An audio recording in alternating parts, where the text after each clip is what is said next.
Caião, vamos lá. Você falou sobre a questão de Ezequiel, né? Chico, dá para tirar 40. essa garrafa da frente do relógio? Ótimo. Ezequiel 40. Obrigado. Né? Da fala de Jesus, do templo, né? Aquela história que você falou mais cedo. O cara fica assim: Caião, a escritura diz: quem crê em mim, rios de água viva correrão do seu ventre. Isso disse ele do Espírito, Jesus que disse, né? Isso disse ele do Espírito que haviam de receber os que nele crescem, porque o Espírito Santo ainda não tinha sido dado por Jesus, né? Pelo fato de ainda não ter sido glorificado. Então, o que ele falou para Nicodemos, o Espírito sopra onde quer, não seria o Espírito, não era o Espírito Santo, Caio? Tem dois Espíritos aí na Bíblia? Eu claro não entendi que não, isso. né, meu filho? Claro que não, porque o Espírito Santo pairava sobre as águas no Gênesis, na criação. É falta de instrução no Evangelho, entendeu? E é falta de lógica espiritual na leitura da palavra, que nem é lida.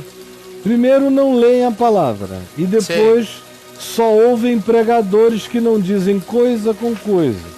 Ora, se você não lê a Escritura e nem ouve aqueles que têm instrução minimamente lúcida e embasada, a cabeça fica perdida assim.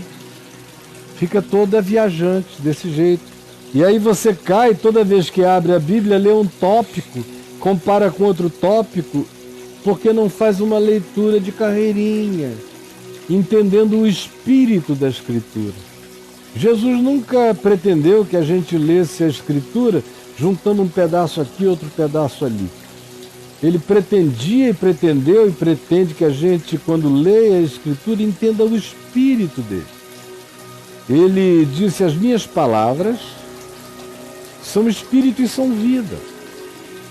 Lá em João 6, quando ele disse: quem não comer da minha carne, não beber o meu sangue, não terá vida em si mesmo.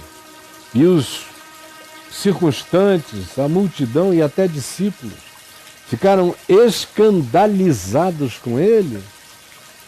Jesus disse: vocês não entendem nada. Não entendem nada, não tem sutileza, não tem capacidade de perceber a linguagem, a metáfora, a exemplificação, a simbolização. Vocês estão embrutecidos de percepção. Não estou falando de carne, não estou falando de sangue. Carne e sangue para nada aproveitam. As minhas palavras, no entanto, são espírito e são vida. Então, o que Jesus está dizendo, primeiro deva-se dizer que quando se diz Jesus disse isto com respeito ao Espírito Santo, que havia de ser dado e concedido aos que nele crescem, porque até aquele dia o Espírito não havia sido derramado, não havia sido concedido.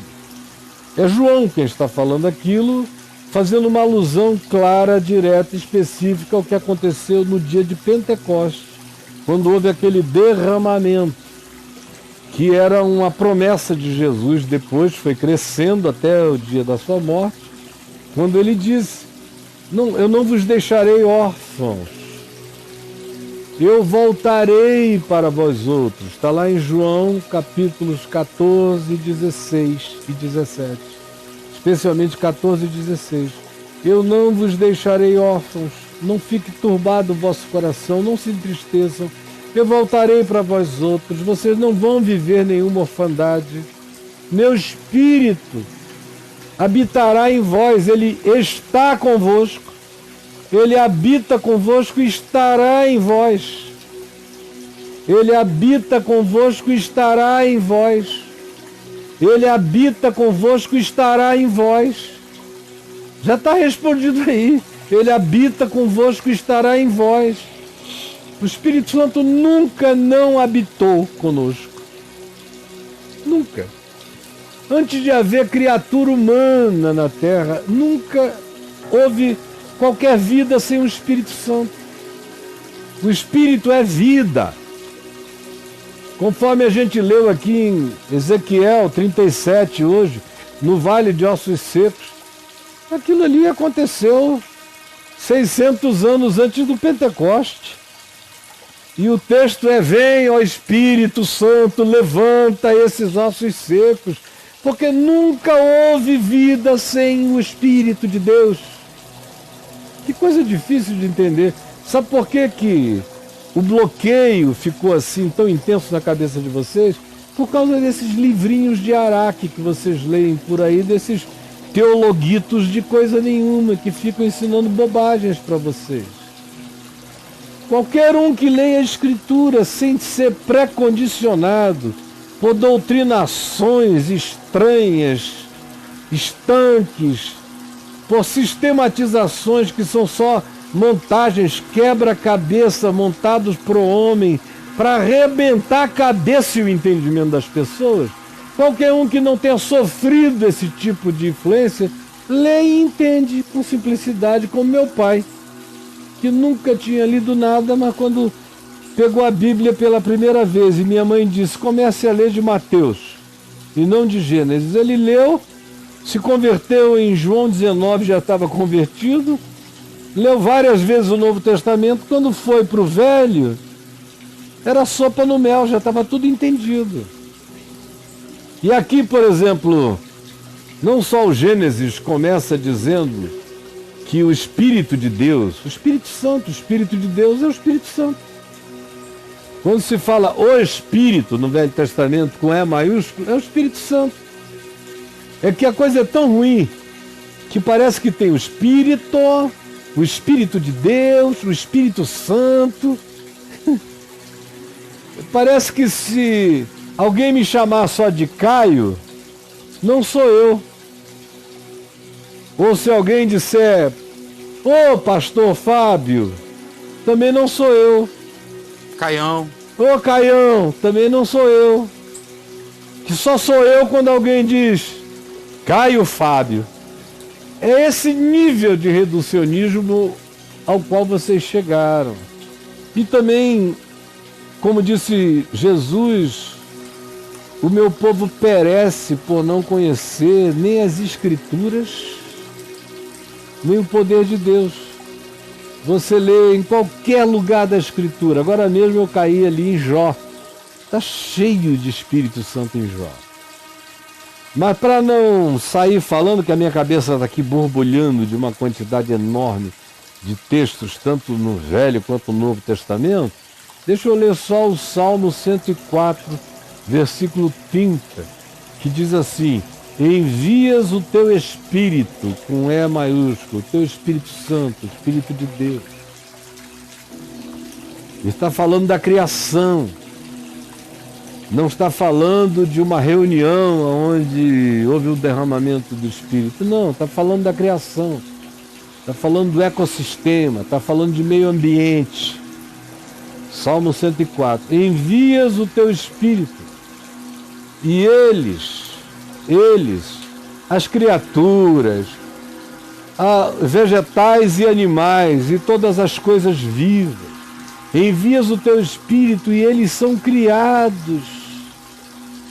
E assim tu renovas a face da terra num Pentecoste vegetal e animal contínuo. A glória do Senhor seja para sempre. Exulte o Senhor por todas as suas obras, porque tu envias o teu Espírito e todas as coisas vivas que foram criadas continuam a ser criadas, a evoluir, a mutacionarem, a crescerem, a adaptarem-se. Todo esse trabalho de progressão evolutiva e criação evolutiva é obra do Espírito Santo na natureza, desde sempre. No princípio era o Verbo, no princípio era Deus, no princípio era o Espírito. Não tem nenhuma diferença. Qualquer tentativa de diferenciação acaba apenas provocando reducionismo doutrinário. Então o que Jesus disse ao Espírito Santo é a mesma coisa que Deus disse a Ezequiel: profetiza ao Espírito. Porque sem que a tua mente seja iluminada, sem a ação de Deus, em qualquer fase da história, nada é criado, nem no mundo vegetal, nem no mundo animal, nem na dimensão existencial. Por exemplo, antes do Pentecoste, já se fala daqueles muitos sobre os quais se diz: e veio sobre ele o Espírito Santo e ele profetizou. O que aconteceu no Pentecoste foi uma universalização disso, cumprindo-se a profecia de Joel, você não lembra? Que Pedro mesmo, depois que o Pentecoste aconteceu, que aquela multidão de mais de 17 etnias diferentes que estavam em Jerusalém vieram aturdidas ver o que estava ocorrendo, Pedro se levantou e pregou e lhes disse: não fiquem assustados, o que está acontecendo é o cumprimento da profecia de Joel, capítulo 2, verso 28. Eis que nos últimos tempos derramarei do meu espírito sobre toda a carne, sobre todo mundo. No passado você via pessoas que eram tomadas pelo Espírito de Deus e viviam cheias do Espírito de Deus. Antes do Pentecoste, sempre houve gente assim. Mas eram algumas pessoas. A maioria experimentava os eflúvios da habitação do Espírito com os homens. Havia alguns homens que habitavam o Espírito Santo. E depois de Jesus, a promessa do Espírito Santo é para toda carne. Moços, meninas, meninos, virgens, velhos, velhas, sonhos, profecias, percepções que a gente vê acontecendo no mundo inteiro. Houve um salto quântico depois de Jesus na Terra. Um crescimento de percepção. Não dentro da religião, porque quanto mais religião, mais burrice. Você veja que as grandes revelações, as grandes percepções, as grandes descobertas, as grandes criações, os grandes achados, todos eles vêm do Espírito Santo. Ou você acha que Einstein era só um gênio? O próprio Einstein não pensava de si mesmo assim. Ele dizia que às vezes ficava o ano inteiro com uma coisa perturbando que ele não sabia o que era, e ele fazia cálculos para cá e pensava para acolá e não conseguia chegar a lugar nenhum, até que um dia ele ia andando por um bosque e de repente tropeçava numa revelação, e ele diz: então eu não pensava, eu era pensado pela solução. Aí você diz: isso é heresia, Caio. Você que é o herege, meu filhinho querido. Não leu a Escritura, nem crê no poder de Deus. Porque o apóstolo Tiago, irmão de carne de Jesus, que escreveu a epístola chamada de Tiago, diz: pois toda boa dádiva, toda, qualquer uma, em qualquer lugar da terra, em qualquer pessoa, toda boa dádiva, toda descoberta, toda ciência, toda medicina, todo discernimento, toda arte, toda construção que promova a vida, a facilitação da vida, toda boa dádiva, todo dom perfeito vem do alto, descendo do Pai das luzes, acerca de quem se diz que ele é a verdadeira luz que vindo ao mundo ilumina todo homem. Toda boa dádiva, todo dom perfeito vem do alto, descendo do Pai das luzes, em quem não pode haver nem mudança, nem sombra de variação. Não há relatividade disso, nem há limitação. O Espírito está se derramando, já se derramou e continuará se derramando sobre toda a carne. Sobre os que sabem, sobre os que não sabem. Sobre os que tiveram a informação, sobre os que não tiveram a informação. Porque Deus é livre para se manifestar para além de toda a questão. Então é óbvio, o que ele disse a Nicodemos é o que está dito em toda a Escritura. Ou como se diz no início, por exemplo, do Evangelho de Lucas, sobre Simeão e Ana. Ou se diz de João Batista antes do Pentecoste acontecer. João morreu, foi decapitado antes de tudo isso. Mas o que é que se diz de João? E esse menino será cheio do Espírito desde o ventre materno.